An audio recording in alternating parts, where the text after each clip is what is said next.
The E50M is a German Tier 10 medium tank. 99% of players don't even remember a time when this tank wasn't in the game. It has become such an iconic vehicle that any new top medium tank can be compared to it. But there's one problem: nothing can compare.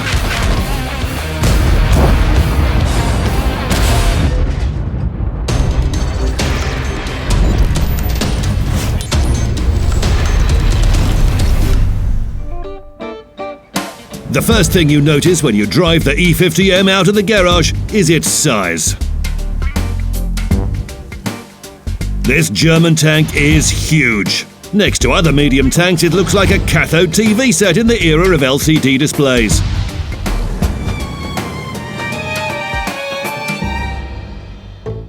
Where other tanks can hide, it cannot.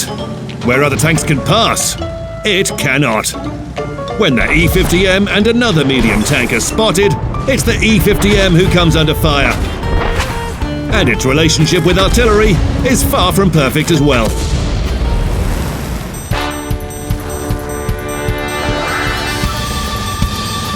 Well, yes, it's big.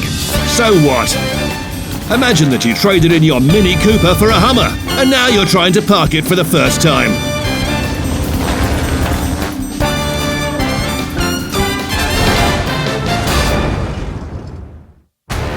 That's how you feel driving the E50M at first.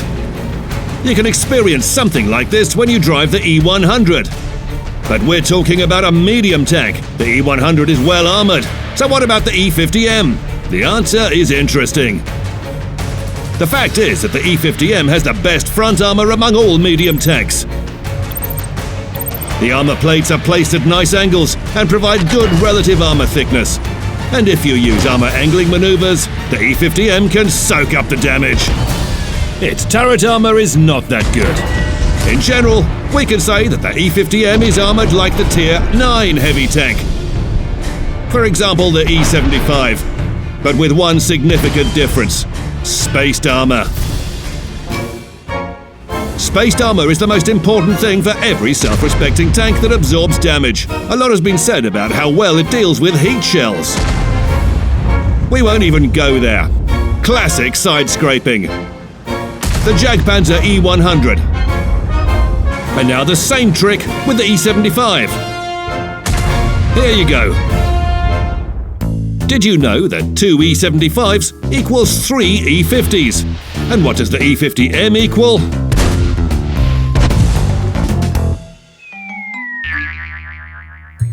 So, the E50M is a modified E50.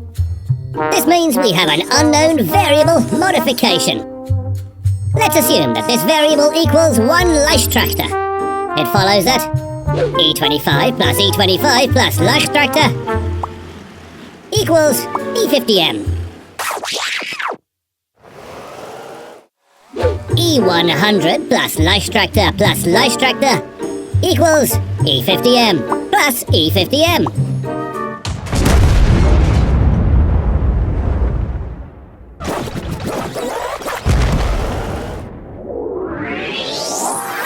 And finally, E75 plus E75 plus Leichtraktor equals E50M plus E50M plus E50M.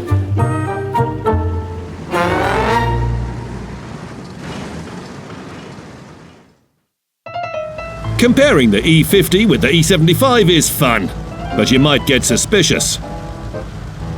Hey, our big German friend, do you roll like a heavy tank? Not at all. Its maximum speed is 60 kilometers per hour, and its power-to-weight ratio is almost 20 horsepower per ton. For such a weight and size, the E50M simply flies. Yes, it takes some time to reach its maximum speed, and its maneuverability is like a slow dance. But hey, it weighs more than 60 tons. This is 50% more than the T62A, for example. This German is a real jumbo. So what of it? The The question's reasonable, and the answer to it is beautiful. Ramming. The E50M is all about ramming. It can turn a full HP Batchat into a pile of scrap iron faster than you can say Kalle Husinka.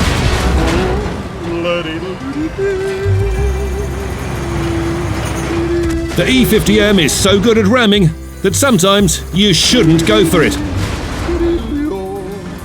I mean it. It can be very dangerous. Yeah, I get that the shiny side of an enemy calls to you, but no, you should refrain.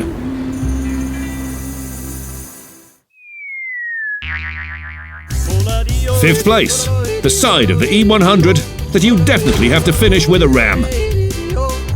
Fourth place, the front of another E50M. Third place, the roof of any tank. Second place, any tank you want to ram so badly, but you don't notice the mouse in front of it. And in first place, AMX 50B. Just because it has paper-thin armor. So you get it. Ramming is good.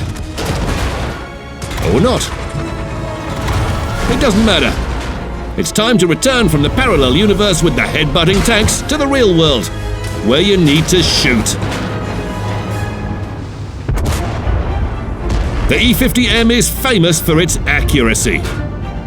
The dispersion at 100 meters is only 0.3. Along with the Leopard 1 and AMX 30B, it's the best value among all medium tanks, and almost the best among all vehicles. A very strong and smart maneuver at the beginning of the battle is to take a position and play like a TD. Yes, its speed allows you to reach a good position earlier than many vehicles can, and its accurate gun allows you to make use of this position. Average damage per shot is 390, and the E50M has the best armor penetration among all medium and heavy tanks in the game. 270 millimeters from a standard shell. This is more than some Tier 9 TDs. Not by much, but still more. It's no surprise that you have to pay for accuracy and armor penetration. The E50M pays for it with rate of fire. It has the worst average damage per minute among all Tier 10 medium tanks, not counting the Batchat. Let's be honest. Damage per minute is considered to be one of the most important gun characteristics. But how often do you deliver constant fire during the whole minute? That's unrealistic. It doesn't happen. Its gun is okay. Speed doesn't matter. It's how you use it. So what have we got? We have a tank that rolls well, absorbs damage well, shoots well, and rams well. And it's not considered an overpowered vehicle? Really? What's wrong with it?